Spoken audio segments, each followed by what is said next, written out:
देखें, बिल्कुल स्किप ना करें। नमस्कार, मैं हूं धर्मेंद्र। आप देख रहे हैं ऑनलाइन न्यूज इंडिया।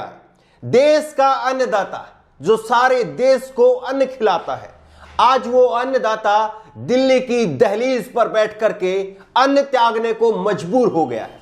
दिल्ली की दहलीज पर बैठ करके वो उपवास कर रहा है। लेकिन शर्म की बात देखिए कि दिल्ली में बैठी सरकार उसको सुन नहीं रही है। इससे ज्यादा शर्मनाक और क्या होगा। और दिल्ली में बैठी सरकार के नुमाइंदे इन किसानों को खालिस्तानी, माओवादी और आतंकवादी तक कह गए। लेकिन इस पर करारा जवाब दिया है महाराष्ट्र के मुख्यमंत्री। महाराष्ट्र के मुख्यमंत्री उद्धव ठाकरे ने करारा जवाब दिया है और उन्होंने कहा है कि जो किसानों को आतंकवादी कहता है वो इंसान कहलाने के लायक नहीं है। एक करारा जवाब है मोदी सरकार को, मोदी सरकार के तमाम मंत्रियों को। दरअसल वो जवाब दे रहे थे प्रेस कॉन्फ्रेंस के अंदर। वो प्रेस कॉन्फ्रेंस जरूर करते हैं, प्रधानमंत्री नरेंद्र मोदी प्रेस कॉन्फ्रेंस नहीं करते हैं, ये एक अलग बात है।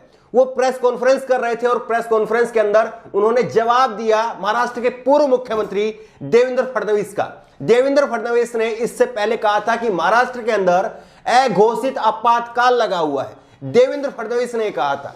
उसके जवाब में उद्धव ठाकरे ने कहा कि अगर महाराष्ट्र के अंदर यह अघोषित आपातकाल है तो दिल्ली में क्या लगा हुआ है। दिल्ली के दहलीज पर, दिल्ली के बॉर्डर पर बड़ी संख्या में किसान बैठे हैं। अगर उनको आप नहीं सुन रहे हैं, उनको दिल्ली में आप घुसने नहीं दे रहे हैं, खाने पीने की कोई सुविधा आप नहीं दे पा रहे हैं और सरकार उनको आतंकवादी तक कह रही है, तो फिर वो क्या है। अगर ये अघोषित आपातकाल है महाराष्ट्र के अंदर तो दिल्ली के अंदर जो हो रहा है वो क्या है, ये सवाल पूछा जाना चाहिए।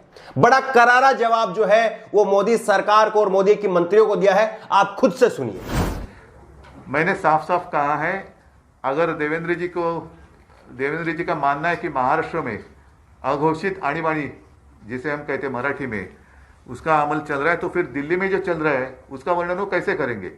अपने ही काश्तकार है जिसे हम अन्नदाता कहते हैं, उसको आप आतंकवादी कहने लगे। और वो देश के बाहर से आए, उनको नक्सलाइट का सपोर्ट है, इसका सपोर्ट है, क्या वो हमारे अन्नदाता नहीं है। और जो भी व्यक्ति अपने अन्नदाता को टेररिस्ट मानता है, मुझे लगता है कि इंसान कहलाने के लायक नहीं है वो। और जो भी व्यक्ति अपने अन्नदाता को टेररिस्ट मानता है, मुझे लगता है कि इंसान कहलाने के लायक नहीं है वो। ठीक है, धन्यवाद। मोदी सरकार के मंत्री इन किसानों को लगातार माओवादी, वामपंथी और आतंकवादी बताते रहे। लेकिन आपको ताज्जुब होगा कि देश की सेना में अपनी सेवाएं दे चुके 25,000 पूर्व सैनिकों ने अपने मेडल वापस करने के लिए राष्ट्रपति से समय मांगा है। यह खबर आप देखिए, पूर्व सैनिकों ने किसान आंदोलन के समर्थन में 25,000 मेडल वापसी के लिए राष्ट्रपति से समय मांगा। यह तस्वीर आप देखिए। इस तस्वीर में एक सैनिक है, उसके हाथ में एक प्ले कार्ड है और इस प्ले कार्ड में लिखा है my father is a farmer, if he is a terrorist then I am also a terrorist. वो कह रहा है कि अगर मेरा पिता अगर आतंकवादी है तो मैं भी आतंकवादी हूं। आप बताइए कि अगर एक दो किसान जो है वो भ्रमित हो सकता है, एक दो सैनिक जो है वो भ्रमित हो सकता है, लेकिन 25,000 सैनिक क्या भ्रमित हो सकते हैं? क्या 25,000 सैनिक क्या कांग्रेसी हो सकते हैं? क्या वो वामपंथी हो सकते हैं? क्या फिर वो आतंकवादी है? यह सवाल बीजेपी के नेताओं से पूछा जाना चाहिए। और जो देवेंद्र फडणवीस आपातकाल बता रहे हैं, अघोषित आपातकाल बता रहे हैं, और वो देखिए, ये तस्वीर आप देखिए देवेंद्र फडणवीस की, किस तरह से वो सोफे के ऊपर लेट करके और उनके सामने जो है वो 56 भोग लगा हुआ है। 56 भोग को वो छकने का काम कर रहे हैं, लेकिन उस पर कोई सवाल नहीं पूछा जाता है। लेकिन अगर वहीं पर देश का अन्नदाता अगर पिज्जा खाने लग गया, अगर उसके लिए पिज्जा का लंगर वहां पर किसी ने लगा दिया, तो फिर जो है भक्तों को मिर्ची लग गई, सरकार के चाहने वालों को जो है वो अच्छा नहीं लगा। और किस तरह से ये आप देखिए, एक तरफ जो है पिज्जा की प्लेट है और एक तरफ जो है वो फांसी का फंदा है। जब यही किसान फांसी का फंदा अपने गले में डाल रहे थे तो किसी को कोई दिक्कत नहीं थी, लेकिन इन्होंने अगर पिज्जा की प्लेट उठा ली तो हर किसी की आंखें बाहर आ गई, हर किसी के अंदर जो है वो मिर्ची लग गई, जलन पैदा होने लग गई। एक तस्वीर आप ये देखिए, एक ये सैनिक है और इसने अपने हाथ में एक प्ले कार्ड लिया हुआ है और इस पर लिखा है my father is a farmer, मेरे पिता किसान हैं, if he is a terrorist, अगर वो आतंकवादी है, then I am also a terrorist, मैं भी फिर आतंकवादी हूं। और ये सेना का जवान कह रहा है। एक ये दूसरी तस्वीर और देखिए, एक तरफ जो है किसान है, ये तमिलनाडु के किसान है, इन्होंने दिल्ली के अंदर रह करके कई दिनों तक लगातार प्रदर्शन किया था। अपने मुंह में चूहे, मरे हुए चूहे जो है वो लेकर के प्रदर्शन किया था। नंगे रह करके भी, पूरे के पूरे शरीर पर एक भी कपड़ा नहीं था, नंगे रहकर भी इन्होंने प्रदर्शन किया, लेकिन किसी ने इनकी नहीं सुनी। तब ये चूहे खा रहे थे, तब किसी को फर्क नहीं पड़ा, लेकिन आज इन्होंने पिज्जा की प्लेट को हाथ लगा दिया तो सबके हाथों में जो है वो जलन होने लग गई।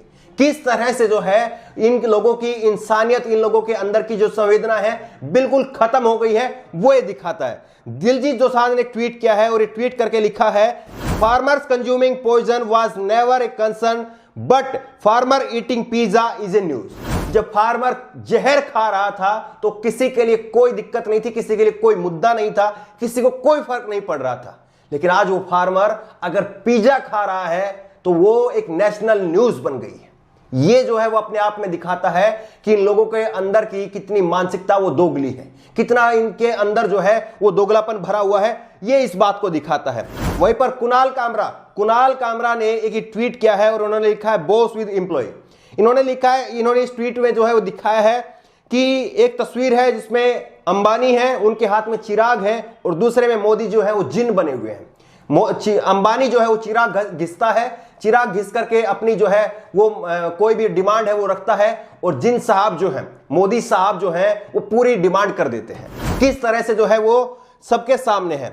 और बीजेपी अब कह रही है, बीजेपी का ये ट्वीट देखिए, एएनआई का ये ट्वीट है, भारतीय जनता पार्टी आज से नए कृषि बिलों पर देश के सभी जिला में प्रेस कॉन्फ्रेंस और चौपाल करेगी। आने वाले दिनों में 700 प्रेस कॉन्फ्रेंस और 700 चौपाल आयोजित की जाएंगी। अब बीजेपी जब चारों तरफ से घिर गई है, जब बीजेपी को लग रहा है कि चारों तरफ से किसानों को जन समर्थन मिल रहा है, उनके सपोर्ट में लोग आ रहे हैं, तब बीजेपी नींद से जागी है और अब बीजेपी कह रही है कि वो 700 प्रेस कॉन्फ्रेंस करेगी और देश भर में 700 चौपाल तक वो पहुंचेगी और किसान कानूनों का फायदा लोगों को बताएगी। लेकिन बीजेपी की नींद उस वक्त क्यों नहीं टूटी थी? बीजेपी को इस किसान की याद उस वक्त क्यों नहीं आई थी जब बीजेपी इन्हीं कानूनों को अध्यादेश के जरिए लेकर के आती है, जब बीजेपी इन्हीं कानूनों को बिना चर्चा के ध्वनि मत से पास करवा देती है, वो भी एक जो है गैर संसदीय तरीके से सब कुछ होता है, तब बीजेपी को क्यों नहीं याद आई थी? अब बीजेपी जाग रही है। लेकिन उद्धव ठाकरे ने जो बात कही है वो वाकई बहुत बड़ी बात है कि जो किसान को आतंकवादी कहता है वो सही में इंसान कहलाने के लायक नहीं है। सोशल मीडिया पर लगातार लोग लिख रहे हैं कि किसानों के समर्थन में हर उस व्यक्ति को आना चाहिए जो अनाज खाता है, और ये बात बिल्कुल सही है। आप पैसे भले ही देते हो, लेकिन आप जो अनाज खा रहे हैं उसकी एक कीमत है, और वो कीमत उस किसान को नहीं मिल पा रही, और उसी कीमत को लेने के लिए वो किसान लड़ाई लड़ रहा है। तो क्या आपको नहीं लगता कि आपको उस किसान के साथ खड़ा होना जरूरी है?